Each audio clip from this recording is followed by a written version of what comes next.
Hello everybody and welcome to Tech Tutorials, and in this video we are going to be learning how to actually download CapCut for PC. First, you need to head over to your browser and in the search field you need to type download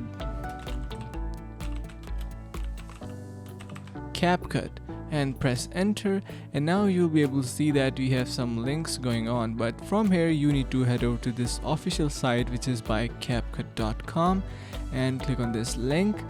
Once you do that, you will be able to see that we are directed towards our CapCut original website.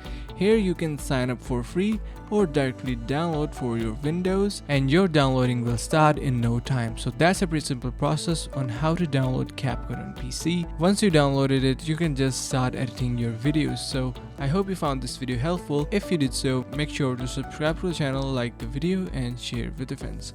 Thank you for watching. See you in the next one.